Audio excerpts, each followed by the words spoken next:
What's going on? Update, I guess. I forgot to say goodbye to Kimmy. Bye, Kimmy. So next week I'm going to Colorado to go stay with my uncle for 30 days. Yay. Everything's kind of cool. I've got Apple sort of psyched whenever I feel like going to it. It's apparently I have a job. I don't really freaking feel like actually going to it. Um, I decided to change career choices. No, I'm not going into music, if you're asking. Thank you. Throwing that out there to Kim. Um, no, I was gonna do performing arts, which is voice acting. For me, that's what I'd be going to, performing arts for voice acting. As you know, I kind of have a knack for improv and accents, and I decided to do something stupid, which was go in front of my father. Yes, I went in front of my papa, and I tried to show him more of my French accent, and I said, "What do you think?" And what does my very wonderful father say to me? He says, "It's horrible. You're an amateur at best." It hurt me deeply. I know I needed to work on it. I've been working on it. But I still do not plan to give up my idealism of doing voice acting. I mean, you spend a lot of time trying to learn how to do accents, and I did lots of time. I make sure I study mannerisms, make characters. Like this one's not really Russian. You would think it's Russian, but not Russian. Bolshevik, or as you would say, Bulgaria in language of American. And then of course, as we all know, the accent that I'm usually known for, which is not really common. It's common to me. I've been doing it since I've been in me since I don't know 12, if you say a word. It's not really a Brit accent. It does sound like one, but it's not. And I'm more comfortable. It's my most comfortable like voice, but most people pick up and say that I'm acting. It's sort of an art, it's sort of not at the same time. It's more like a shield and sword kind of thing. I use it to protect myself from other people, but at the same time I use it because it's kind of how I imagine myself when I speak. So it is me, but it's not me. The voice that you're used to me hearing, such as this one, is actually it's not really me.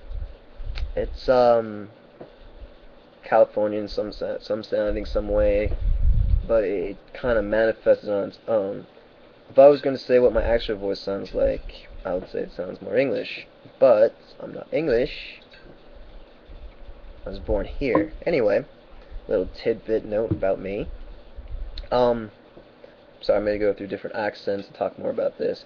So, as I was saying, I would want to do more about vocal accents, and I really enjoy doing accents. It's one of those things that I like. I remember watching Ren and Stimpy a lot, learning about Billy West, and Billy West is 30, I think 30 voices alone.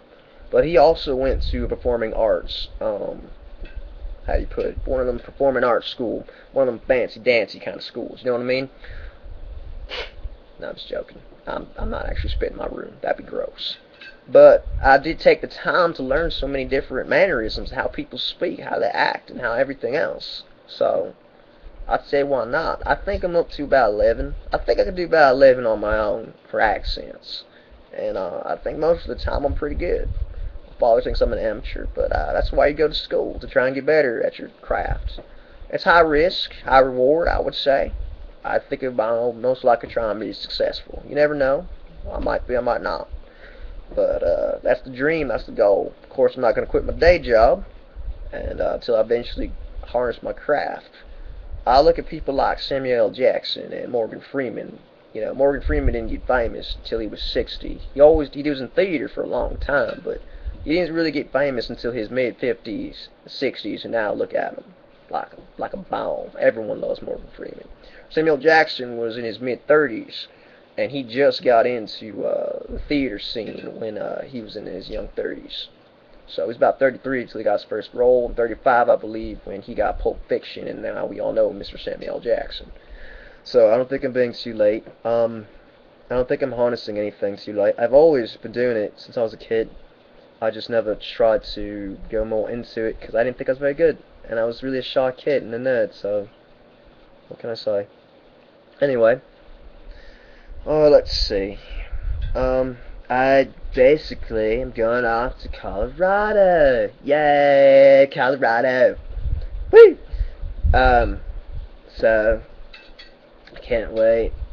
I'm gonna miss people around here, but it's all good. I've got Dan.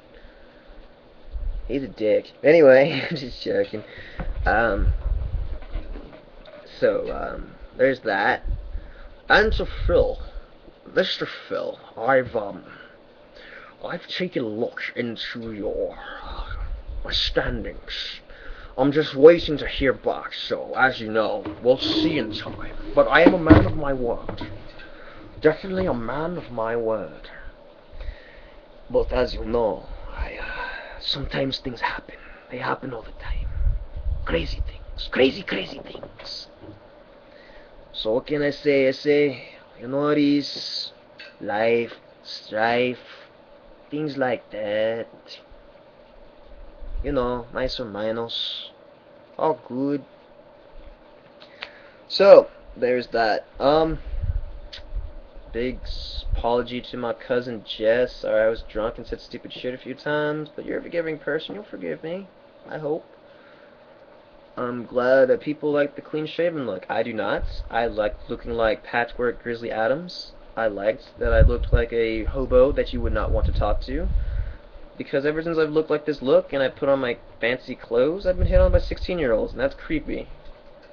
Though I personally don't mind being cradle robbed. Me cradle robbing not happening. That's just gross.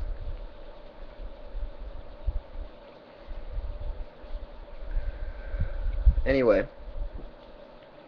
So there's that. Oh, the big thing that's going on right now.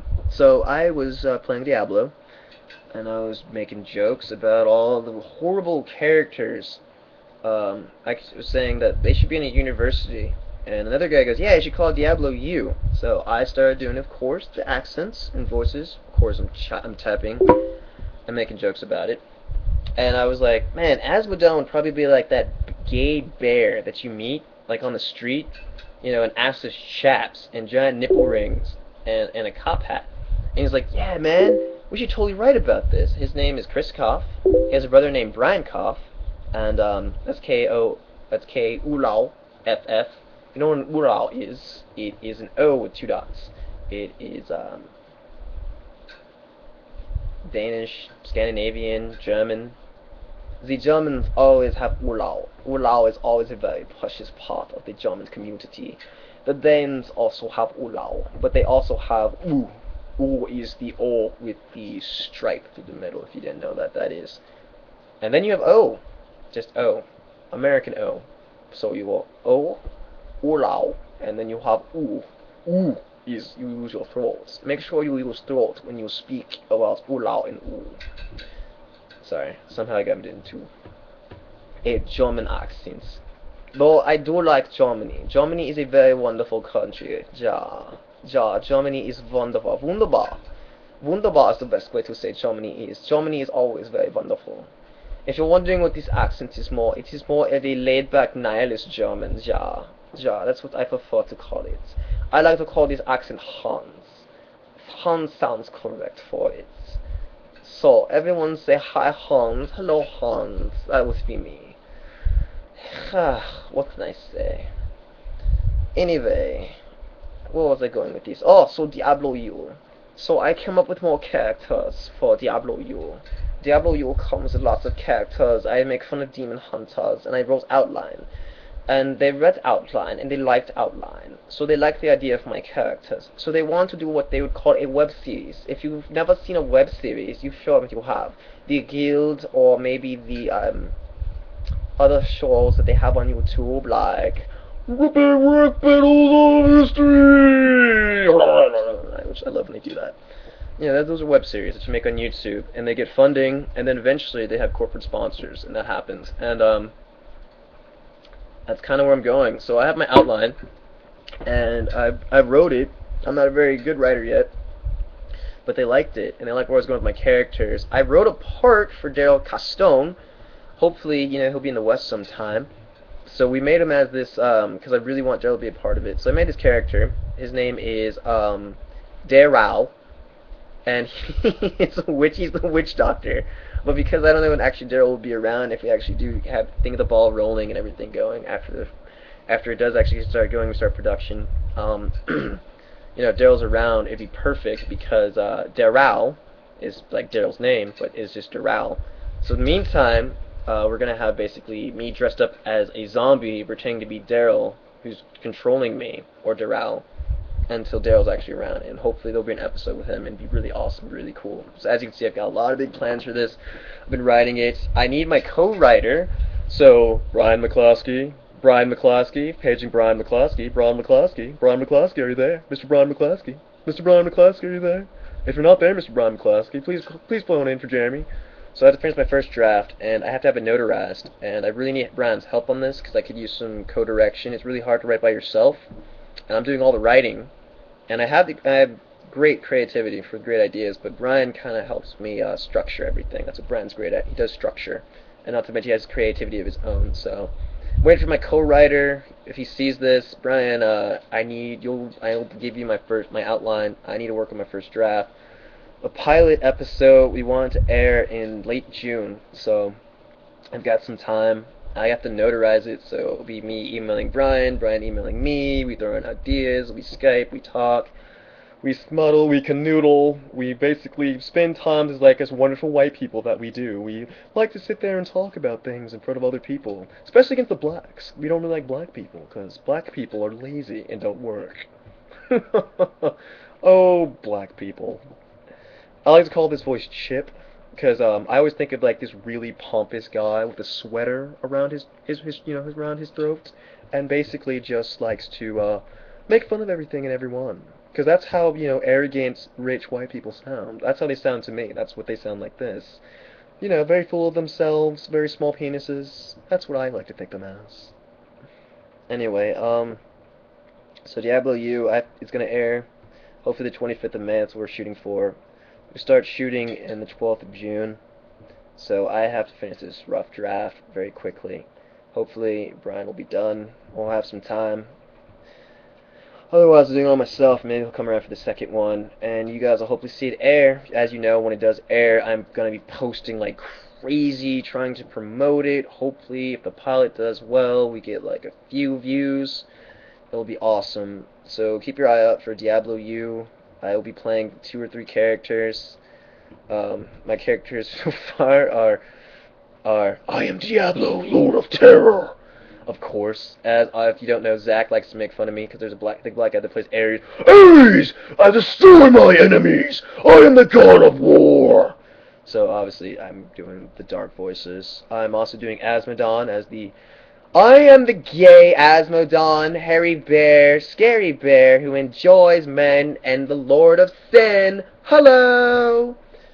I'm also doing the emo demon hunter, and I'm also doing the zombie for Daryl when Daryl actually gets to be around. So that's Diablo U. You'll definitely see a lot of me, a lot of my work, a lot of my ideas. Some other people in the cast I've not met. Hopefully I'll meet them. There's a few girls, there's a few guys, I haven't met them. They have acting experience. I don't. I'm the rookie of the group, but that's what's going on. Dead serious, not a lie, not a joke. I got everything planned. I've got Apple, I've got crappy ass Sykes. See how this goes. That's my life. Take care. Bye bye.